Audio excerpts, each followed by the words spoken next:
think it was meant to be an easier life, Pippa. Yeah. Yeah. Yeah, or an experiment during my maternity leave. Yeah. I fancied running a small bakery by the sea and looking after the and kids. looking after the kids. And hey, we've managed to make it by the sea, or by the harbour at least. But yeah, not quite to plan, but very happy the way it's worked out. Because originally, before you came back to the Isle of Man, I know you, for instance, Miles, were working in London, weren't you? Yeah. In a really hectic and high-powered and really chaotic kind of job. So this was supposed to be peace for you, wasn't it? Was. I don't know. I think over the last 6 years, we've come to understand ourselves that we must want it. Yeah, that's you know, true. we must hunt for that that lifestyle. Yeah. For sure. And I think it just came at the perfect time for the Isle of Man because, you know, as I say, I think it's fair to say it did revolutionise the coffee culture over here. And suddenly people sort of got what having coffee and having a social meeting place was all about. And they've really embraced it. Yeah, no, I mean, so many coffee shops are here now, and they're all doing really, really well. And it's still great that we're part of it, and you know, just to see it all grow and change. I mean, it's kept us on our toes, I think, you know, and hence this last move. That's really bred by you can't be complacent here. There's so much happening, you know, it's really grown. So how did the move to the market hall come about? I don't know, when we were busy doing our business plan on the start of Pippa's maternity. 7 years ago. Yeah.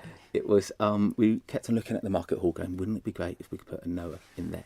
That would be the best site on earth. I think we did pitch for it, didn't we? No. Do a soft pitch. No, I can't remember. Maybe. Yeah. But it was being used then, wasn't it? Yeah. As a cafe and a butcher's but we kind of thought that would be the perfect location for a bakery cafe. Yeah, so when the new owners of the market hall approached us about running a coffee shop there, at the time we just sort of jumped at it, didn't we? It was too good an opportunity to miss. But you know, we wanted to do something different. We didn't want to affect our current cafe, and we wanted to have a different type of business in there. But I think over the build, because it's been quite a long build, we realised that actually the best thing for Noa was to divide the cafe and the bakery apart because of both sides growing, and we were on top of each other, and we weren't able for either side to do what they wanted to do. So we put the whole cafe in its new home, and it couldn't be better, really. Because it has only just been a few days, but the early signs are pretty good, are they? Well, it's just such a lovely space. I mean, the market hall has always been a lovely space, and it's one of those bits, even at a building site, we'd walk in there and go, oh, this feels great. And so, you know, I don't know, it sounds a bit weird to talk about a building having a feeling, but the market hall has a great history and a great feeling to it, and to be able to be in there and to see all of the Noa, you know, friends and faces and the normal customers that come in, you know, it's great because it just feels like home. It feels really good straight away. And Noa has always been just as much about the people as about your products, hasn't it? Yeah, absolutely. And I think that's the big part of Noa. And I think, you know, something Pippa and Romana Swindon really worked really hard. What was Noa? And I don't think we had a clue. No, we didn't, because it had evolved so much based on our budget and the changing uses. We didn't know how to bottle it, did we? No. To go, how do we bring that look and feel to a brand new, shiny, iconic building for the Isle of Man? Yeah. But Romana was brilliant, wasn't she? But it's to do it without the flour. Yeah. And without, no dust. you know, without all the bakery side of it as well. Yeah, So it's a lot easier. Yeah, it's a lot easier. And in terms of you two and how hands-on you still are in various aspects of Noa, I mean, how is that? I was in at work at 2 a.m. this morning making the bread, so I don't know, that's pretty hands-on. 2 a.m? Yeah, I love it though. Yeah, it's a bit of, you know, bit of quiet time, make some bread, then I go in for a little power nap and start again. Yeah. Sounds like your ideal job, that, Christy, doesn't it? Oh, God, early mornings, I can't deal with it. But one of the other things about it is the sort of family environment that Noa's always been. And, you know, your own girls, Frida and Anuka, are always sort of running about the place as well. How have they coped with this? Because they've grown up in the bakehouse, really, haven't they? Quite literally, I think, haven't they? Yeah. Yeah. Well, we've kind of built it around our lifestyle, to be fair. You know, initially we needed somewhere where you could get a pram, because 6 years ago you couldn't get a pram into coffee shops. There wasn't enough room. And really, for each stage of their life, we've kind of built the business around that. So it'll be interesting as they get to teenagers. They'll be working there, won't they? Yeah, that's true. Yeah, are they going to have any choice? Yeah.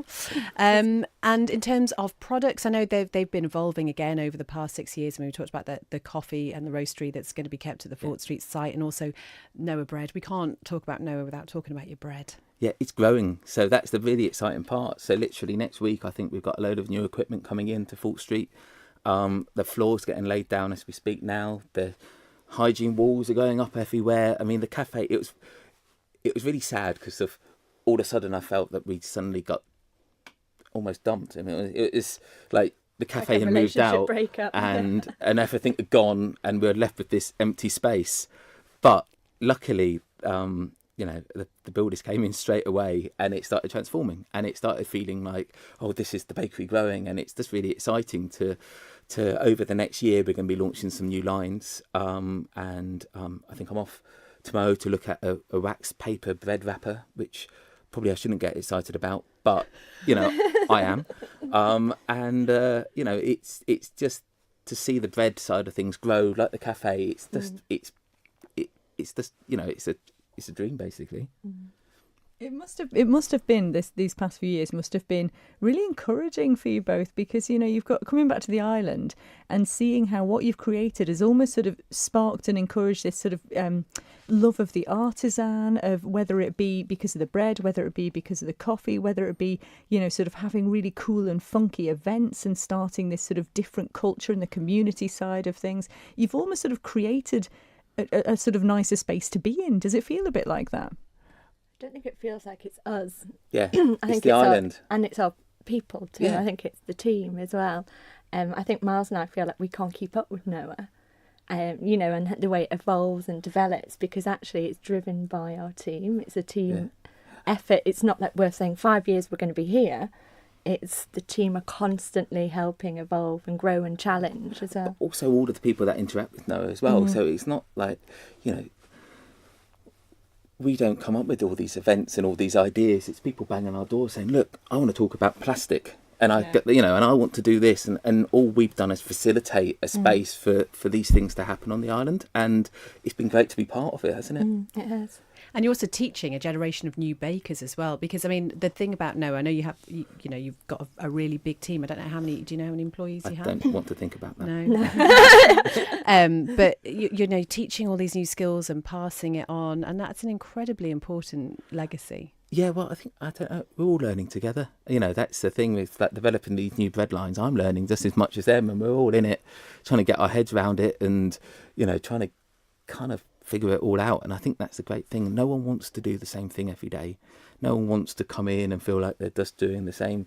We're all on a journey, and the business is always on a journey and changing, and we're always sort of figuring it out as a team. So it's kind of, I don't know, it keeps me interested, and hopefully they're just as interested as well. And obviously you've got Bikestyle in the market hall as well, which you're into your bikes, Miles? I am. I don't get to go on them as much as I'd like, but it's going to be very expensive for me, because I've seen about 4 bikes in there that I want to get now. All you need is a little basket on the front. You can go out and do your bread deliveries, eh? That's a good Yeah. That's a great idea. You see, Miles does this. You mention things to him and he just sort of runs with them. Pippa must just be thinking, stop, Miles. But how has that worked then between the two of you? Because I know, with Gavin setting up the Bikestyle side of things, did you have to work really closely with him to make sure that the space worked for the cafe and also the shop? You must have come across some sort of interesting ways of making that work. I think it's, Gavin's approach is very much like our approach. He's very relaxed and friendly and open, and it's quite intuitive. It's been a very intuitive process, I think. And he's got the same community values, the same, ethics. Actually, it's been a nice, easy journey, to be honest. And I think he's on an evolution as well, and I think it's quite a journey for him. Is it 26 years Bikestyle's been? It's amazing, isn't it? But considering he hasn't come with this must happen, it has been a very nice, open, we'll just see how it works mentality, which is wonderful. It's how we go anyway. Let's think about it tomorrow. What a fantastic start to the new year. Honestly, Miles, Pippa, thank you so much for taking the time to come in and see us this afternoon. And get on your bike and off down the hill, Miles, yeah? Will do. And just before you go, have you ever been anywhere on holiday and met someone with Manx connections? I've been thinking about this. It's not me. My brother-in-law went up Kilimanjaro for Help the Heroes. And at the top of Kilimanjaro, he found enough of Manxie. And they've got a photo of a Manx flag up there. And I think he came, they live in near Bristol, and they came over recently, and he's now best of mates with him, and they go out drinking in Castletown together. So it's one of those things, you can't get away from it. You really can't. No.